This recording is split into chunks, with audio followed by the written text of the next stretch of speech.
Welcome to Audience First, a podcast for tech marketers looking to break out of the echo chamber to better understand their audience and turn them into loyal customers. Every week, Dani Woolf has brutally honest conversations with busy tech buyers about what really motivates them, the things they hate that vendors do, and what you can do about it. Get access to practical information on how to build authentic relationships with your audience. Listen to and talk with your buyers, and apply real customer insights to your strategies and tactics. You owe it to the world to unmute your mic.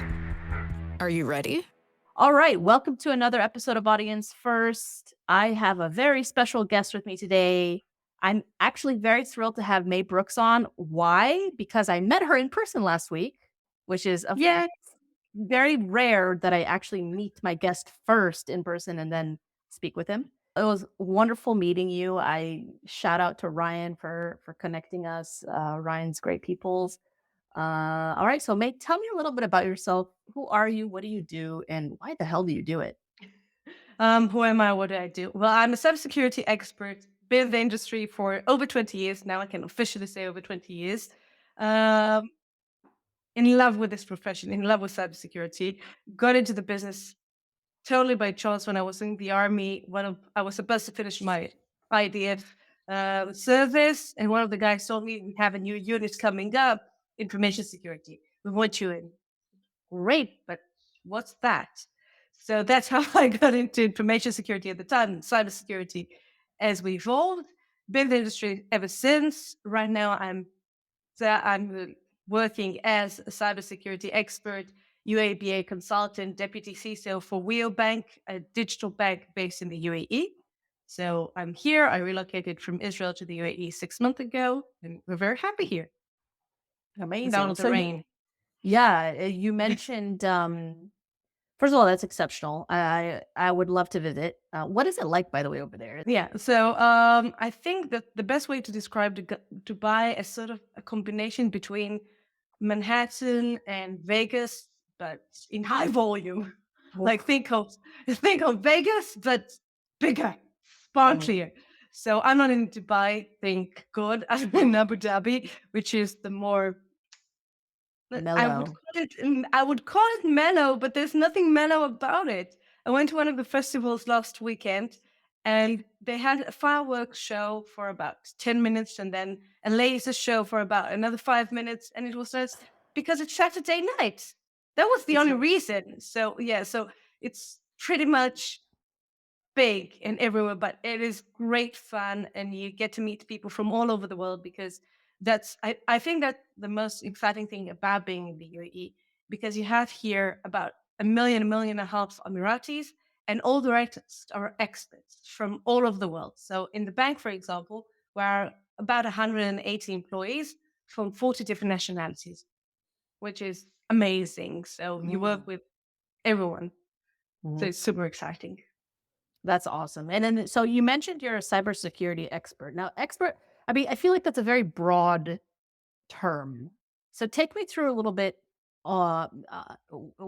what you do from a day-to-day basis. What does that look like, and what is your ultimate goal? I know I broke it down into two questions there. Yeah, so I think for me, as being a very hyperactive person, that's why I love cybersecurity, because no day is like the former day. And I can start off the morning. For example, today I had a few very clear goals.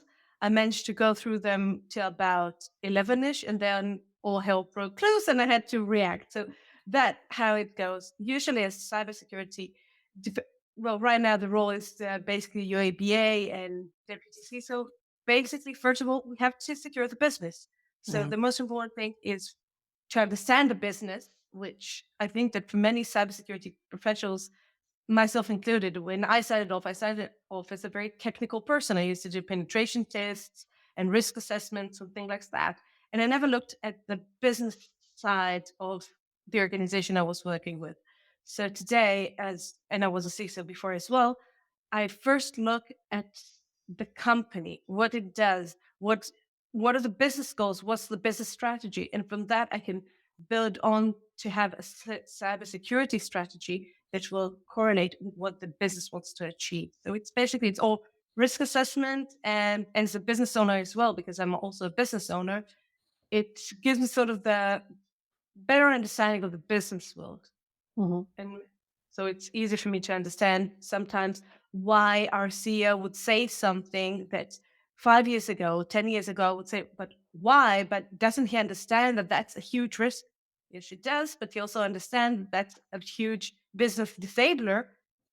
And from a business point of view, you can't do that. So I think that's I Yeah, situation. that's great. So as the deputy CISO, for you're working for a fintech company, Yeah. what is your one bleeding neck challenge right now? Ooh, so I think for fintechs, well, not just for fintechs, but especially for us as fintech and a digital bank. But you're right, it is a fintech company. It's not exactly like your traditional bank that would build everything on ourselves. For us, it's always the third party. So we Mhm, have dozens of critical APIs, dozens of critical vendors, and let's say tomorrow morning one of them gets hacked.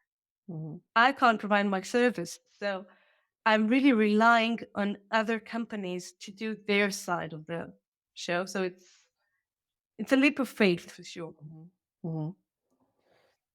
Apart from understanding the business, evaluating the business, securing the business, what is your ultimate goal you're trying to achieve as a security practitioner? I think for me, my biggest goal, and that's in life, not just in the bank, is to be sort of redundant. Mm, So what I mean by that is I always compare cybersecurity or staying safe online to staying safe on the road. mhm, We weren't born with the ability to identify a car speeding up or what the green light means, what the red light means. We learned. And less than 100 years ago, there was no such thing as a crosswalk. So my ultimate goal as a person, as a security professional, is that this knowledge will become common knowledge and everyone will know how to protect themselves and their families online. mhm. That's why I invest a lot of time and effort in security awareness, although it's not my, let's call it, comfort zone. It's not technological. It has Mhm. a lot more to do with people. And for me, that is the ultimate goal. Now, I can imagine that moving to Abu Dhabi and starting a new role can come with its set of challenges with regards to being bombarded by vendors and tools and that kind of thing. But let's think about um the first day you evaluated a new solution. For my assumption, again, this is assumption, I don't like assuming, but risk assessment, because that is a goal, right? That is something Hmm. that you have to manage within the organization, is the risk. Tell me what happened. Well, you said bombarded. That's definitely the right word. The second I changed my LinkedIn profile and included Leo, I started getting so many messages. Now, the worst ones are always the ones that haven't even bothered looking in my profile and offer me services that I provide, or they ask me, "Do you want to take a CISSP course?" Well, since I'm teaching CISSP and I'm one of the co-authors of the book, then no, not really. Yeah, so I got a lot of these as well. But that's in general, it has nothing to do with WIA specifically. I think that for me, when I get when I want to do a new project, when I want to get a new vendor, and it doesn't matter if it's a service provider or a technical vendor or whatever. Um, for me, it's first of all understanding who they are and who are the people. For me, it's more important sometimes than the technology, because there are a lot of wonderful technologies out there. But if the people aren't right, and if you don't have even chemistry, it sounds funny because it's business at the end of the day, but you do business with people, not just with products. So for me, it's first of all evaluating who the firm is, who are the people, who am I going to work with, and then start evaluating it from a technological point of view, from a corporate point of view, business point of view, pricing, etc. So for What me, are usually that's what yeah. are ways, though, that you evaluate people within a potential vendor?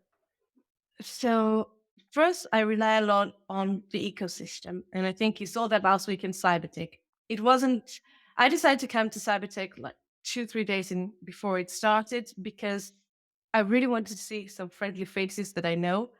The Israeli ecosystem, beside being the number three, I think today, country in the world, when you look at the number of cybersecurity companies and startups and everything, it's a very small community.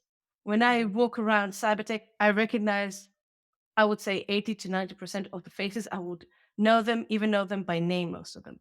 So in the Israeli ecosystem, it's easy. That was part of the reason I moved to the UAE, because I wanted to challenge myself and be in a new place that I don't know everyone. So first of all, you evaluate because you look at the people. And I do things that I know that a lot of salespeople do the same, and I definitely do that. I do social engineering. That's why I meet with a company. So I will look into the company profile, and I will look into who's there and who's working for them. And do I know them? Do I have recommendations, shared connections? Then before the first meeting, I will go into the profile of the people I'm supposed to meet and look into that. So yeah, I'm a social engineer at heart. So I mean, I sometimes I think use it for good. yeah, and I think that those tactics are great and necessary steps that any marketing or sales professional should take before any meeting. So if you could give those steps, you did list those out, but if you could give kind of the quick checklist of where to start and how to start, So LinkedIn, yeah, first start with the website of the company. yeah, And I personally, it's hard for me to trust, especially when it's a service provider, not so much when it's a vendor, but when it's a service provider, it's hard for me to trust them when they hide their team, when there's no mhm, about us, not mhm, who the team is. It's because at the end of the day, especially with a service provider, I want to work with specific people. So mhm, the first place will be the website. By the way, on the website, please do not BS me. Please mhm, don't tell me that the company, because that happened today. Today, I looked at a company profile, a new service provider that wanted to offer services to the bank. And I was looking through the website and everything looked fine. And then I'm looking at accreditation certification. And then they write, the company, X company is certified with either member of IFC Square, ISACA, etc., etc., etc. Only one tiny problem. A person can be a member of ISACA, ISC Square, but not a company. yeah, So take into consideration that the other party also know what they're talking about. So that's number one. Number two will be LinkedIn. I will feel that LinkedIn does not give me enough coverage of that person, especially if it's a more important meeting. If I'm meeting with someone that is a strategic partner or something like that, then I will go into other social media platforms as well, Twitter, Instagram, Facebook, whatever. I will look it on Google. I will just Google the person and try and see what I can find. Did mhm. they take interviews? Did someone write about them? Things like that. I think that's fascinating that you're taking the time to research who's trying to get Yeah. your business. And it's fascinating that you're putting in the time to do that because again, you're strapped for time. Yeah, but it doesn't take long. To be honest, Mhm. before a new meeting, I won't do the whole process for every new vendor that sends me an email. Sometimes I'll just go to the first meeting and do that evaluation after the first meeting. But to be honest, a meeting will take an hour of my time. I'd Yeah. rather spend 15 minutes before or 10 minutes before to see whether it's something that I even want to explore. If I hear Mhm. about a new company or a new vendor or a new product. So the first thing I'll do, and that's again the ecosystem that I'm a firm believer in creating those relationships inside the ecosystem. I have a lot of Facebook and especially WhatsApp groups for cybersecurity professionals. Some of them are local in the UAE, some in the UK, some in Israel, some global. And if I have a new vendor that I'm evaluating, the first thing I'll probably do is who knows whatever. Have you worked with them? What's your experience? And we do that Mhm. all the time. There are a lot of CISO clubs of sorts Mhm. that we share that data. So you have to take into consideration as a marketer that if you insult one of us, you insult all of us. So that's also a problem. Yeah. I get it. I've heard it before.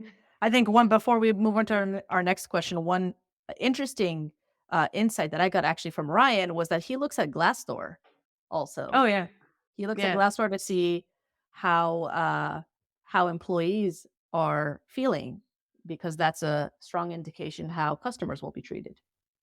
true, true. I, That's a I thought great that tip. I thought that was Yeah. exceptional. I really really love that insight. Well, Ryan always have great insights. Oh yeah, Ryan's loads of fun. Yeah. So I want you to think about this last service, right? That you were evaluating. I mean, you can mention what kind of service it is. That's always Mhm. helpful, but why didn't you evaluate it sooner? Like what happened now, or what changed that you decided now is the time to, Hmm.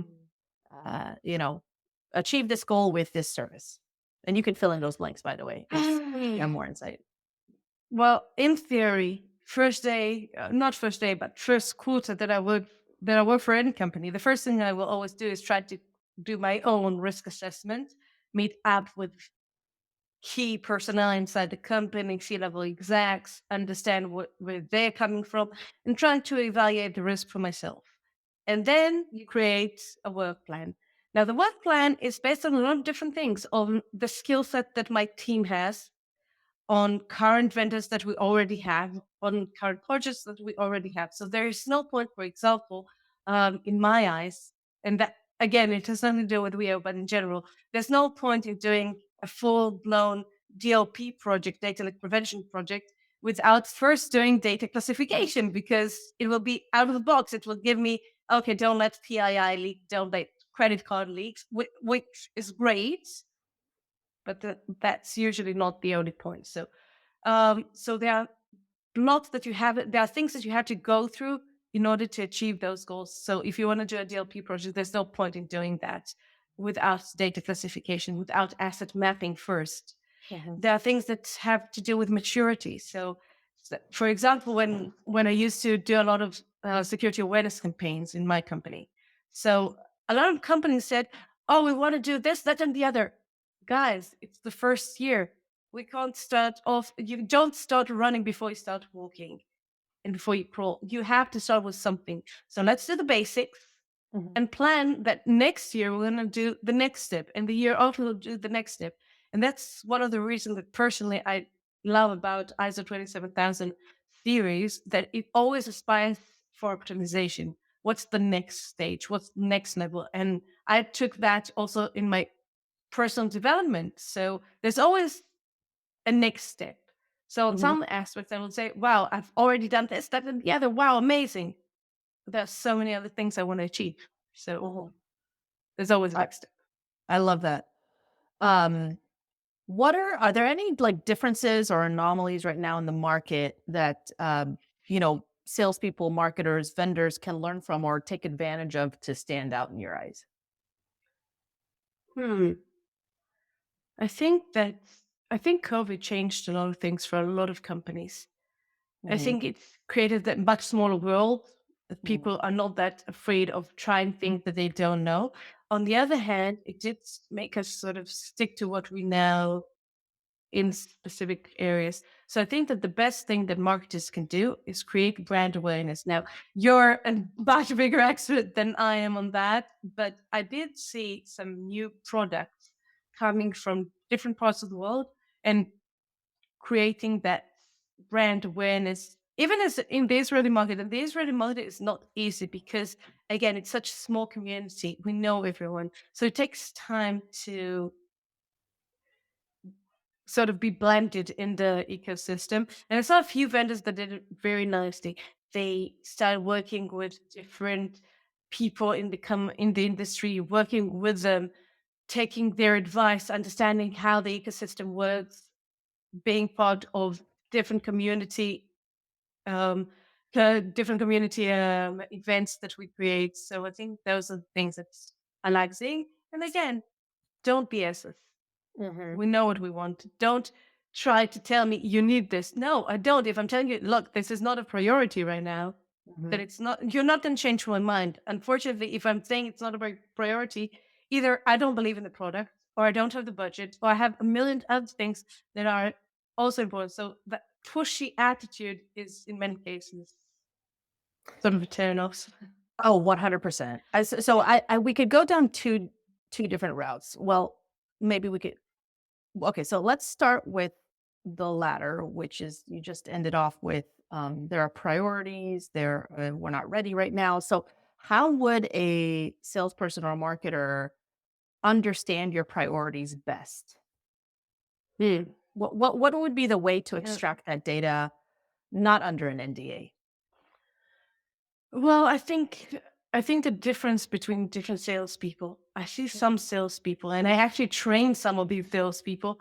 They actually went to do CISSP or CISO training or other trainings. It doesn't really matter which one, and they understand the professional side. Mhm. And we can have, and those are the salespeople that usually I trust more and find it easier to work with, because when I tell them this is not a priority, first, sometimes I will explain myself. Sometimes I won't. Sometimes they'll be able to talk to me. I just had a very interesting conversation during Cybertech with a vendor that I really wanted to work with. But there was one technical issue that I told them, look, I'm not going to implement this tool until this is sorted. I'm not going to. I can't do it. Mhm. And he tried to convince me at first and told me, but that bank did it and this bank did it. And I was like, great. But we don't have the same infrastructure. We're not in the same market. I'm not going to do it. This is unacceptable. I tried. I pushed it up the ladder, but pushed every step of the way. It's not going to happen. And then on Right. Cybertech, he saw me and that I was just about to call you. We pushed it to the roadmap. It's done. We can do it. Mm. Mhm. So have those professional conversations, not just Mhm. business conversations. Mhm. I want to go back to the brand awareness comment. That's a Hmm. big statement. Do more brand awareness. Ah, easy peasy. Yeah. Easy peasy. Not easy peasy. It's one of the harder ones, the more expensive ones. So, what in your eyes stands out from like a brand campaign or a brand element or a brand idea or a brand whatever? So I can mention two companies. One is US based, one is Israeli based. Mhm. One is a security awareness company. They are my competitors, but they're doing a wonderful job. So wonderful that I actually helped them with their brand awareness. And that's Wiser Training. Wiser Training started about a year ago. Yeah, doing a lot of webinars. I participated in probably two or three of them. Mhm. And I love that because they were a new player in the market. They went with the platform like before and other platforms, and they had to create that brand awareness. So what they did was to reach out to people like myself included, because I have a community in Israel, a Facebook community with 20,000 people. So they reached out. I participated in a few of their webinars. I thought that was wonderful. Another company that I can mention is Rise Up, which is an Israeli fintech. So to control your budget, control your expenses. And they knew that their biggest challenge accessing the market was to create brand awareness was one, but the more important thing was creating trust. Why would I Mm. give you access to my credit card, to my bank account, to all my financial accounts? And they knew that cybersecurity, in their perspective, is a huge, huge issue. And they again went, and that it's funny that you mentioned that it's expensive. It doesn't have to be. They used to do, I don't know if they still do it, but at the time, about a year, 2 years ago, they started doing live podcasts like we're doing now, like I used to do for 2 years. And they used to host people from the cybersecurity community, talk about the challenges. They had a very strong CTO with very strong security knowledge, very wide security knowledge and experience. And they just talked about it. And they took Mhm. questions from the audience, from their customers, and answered them on live broadcast. And I thought that was wonderful. Mhm. And when they did have, and that's something that also helps. When they did have a good answer, they said, you know what, we'll check and we'll get back to you. And they did. Mhm. And Mhm. I think that's always a wonderful approach when teaching, when Yeah, doing podcasts, whatever. 100%. I mean, that's the way I've been doing it for, I don't even know, 2.5, 3 years already. Switched it up after doing the traditional brand awareness thing that just didn't work and blew through budget. So I echoing what you're saying here, definitely. Um, so a couple more questions, which this is the juicy part. I call this the shit list of the podcast. What are some cardinal rules? And you touched on this a little bit throughout the session today. What are some cardinal rules do you think security vendors, marketers, sales teams, what's above, below, in between are breaking these days? Hmm. Respecting each other's privacy. Not even though you can find my phone number on not on Facebook, but on my webpage and everything, it's unacceptable to call me when you don't know me. To just out of the blue give me a call, or to Hmm. send more. One email, fine. Two emails, okay. But to send again and again and again, it's annoying. It's probably the best way of getting me to not be a customer. Hmm. Um, Shitting on your competitors, I hate that. Tell me why you're good. Don't tell me why the other guy is bad. I Hmm. hate that. I really hate that. Those are the things that really bug me personally. Hmm. When I feel that people are BSing me, I don't like that. Why do you hate when other vendors shit on other competitors? I think that has to do with personality. I don't believe in competition. I believe in collaborations. And that's why I was very happy to be a few times on the Wiser training um, webinars. Although, again, they are my competitors. Helena does basically the same. We do security awareness training. That's what we do. Hmm. But I believe in collaborating. I will never go and say, oh, they don't do it as good as us, or they're terrible and we're wonderful. I will tell you why I'm wonderful. Maybe I am, maybe I'm not, but I will tell you that I'm wonderful. And if you decide to work with me, great. And then I will have to prove that I'm wonderful. But I'm not going to tell you that someone else is not. And again, especially the Israeli ecosystem, but the cybersecurity world is also so tiny. I mean, we didn't know each other. I Hmm. met Ryan in a webinar like 2, 3 years ago. Suddenly he said, you have to meet Dani. Introduced us on LinkedIn. Then I found out you live in Israel, like 10 minutes from my previous house. So I mean, it's a Small small world. world. It's a small community. It's a small world. I met a few people here in the UAE that I used to be in connection with years ago in the UK. So you don't know where it's going, and we know each other. So again, it's people. It's all about the people. Yeah. What's one thing a vendor has done that made you feel really good? Hmm. Hear me out. Yeah. Just listen. Listen and do something about it, because for listening I have friends, most of them are cybersecurity professionals. No, really, but listen and accept and try to change what they could to make me happier. it not Mm-hmm. it doesn't necessarily work. Sometimes it will be impossible from a technological point of view, from a roadmap point of view, from a budgetary point of view, but at least they tried. Yeah. Yeah. Yeah. We talked about that last week during, not at Cybertech per se, but during the Cybertech time. Dimitri and I, who you met, Mhm. we were talking about how powerful doing your job for you and making you happier goes a long way. Even if you don't get the business now, you're in their mind and appreciated that you help them solve complexity and try and simplify during that period of time. So I appreciate that. I love that so much. This is so powerful. We didn't get through one question that I actually want to ask now, and we'll kind of cut it back towards the beginning. Mhm. Kind of a more general question. What do you hate most about the cybersecurity industry? It's what I love most about it as well, that it's so tiny. Uh huh. It's so tiny. Everyone knows everyone. Um, yeah, so it's the one thing that I really love and the one thing that I really hate. You don't have secrets in the cybersecurity world. You can't keep secrets. I mean, you'd figure you could. Yeah, I mean, you can try, but someone will find out very quickly. We're all very curious people. Hmm. So we're not good at keeping things to ourselves and not. poking into other people's lives and then sharing everything. But going back, by the way, to the point of the one thing that a vendor did to make me feel happy, I love that vendors, and not just in cybersecurity, but in general, vendors, service providers, go the extra mile.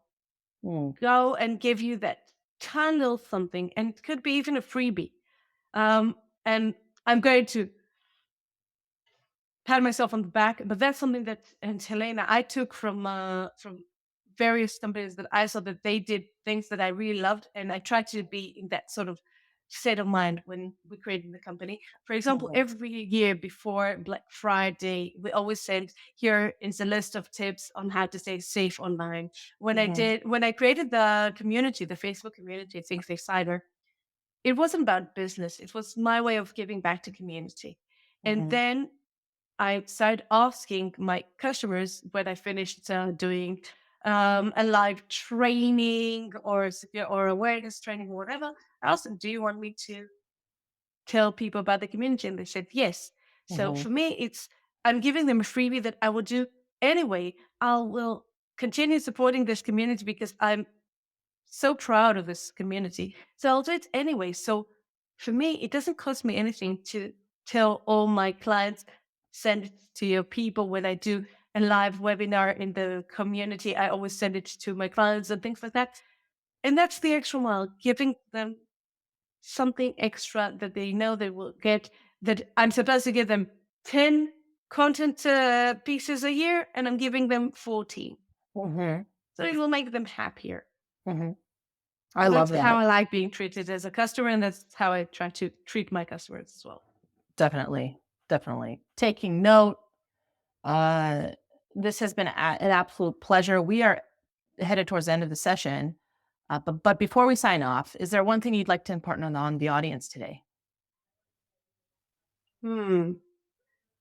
Think about the other side, listen to the other side, and don't be too set in your ways when talking to the other side. Love it.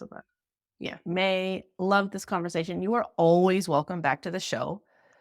This will not be the first and the last. So, well, it is the first. It won't be the last. Definitely. And I hope to see you soon back in, maybe back in Tel Aviv, or maybe I'll come to your neck of the woods. I don't know if you also visit the States frequently, but hopefully we'll be able to see each other face to face again. Will do. Thank you for having me. I love this show. Yes, my pleasure. Thank you so much. Thank you. Thanks for tuning in to this episode of Audience First. If you like what you've heard, feel free to follow or subscribe to Audience First on Apple, Spotify, or any of your favorite podcast streamers.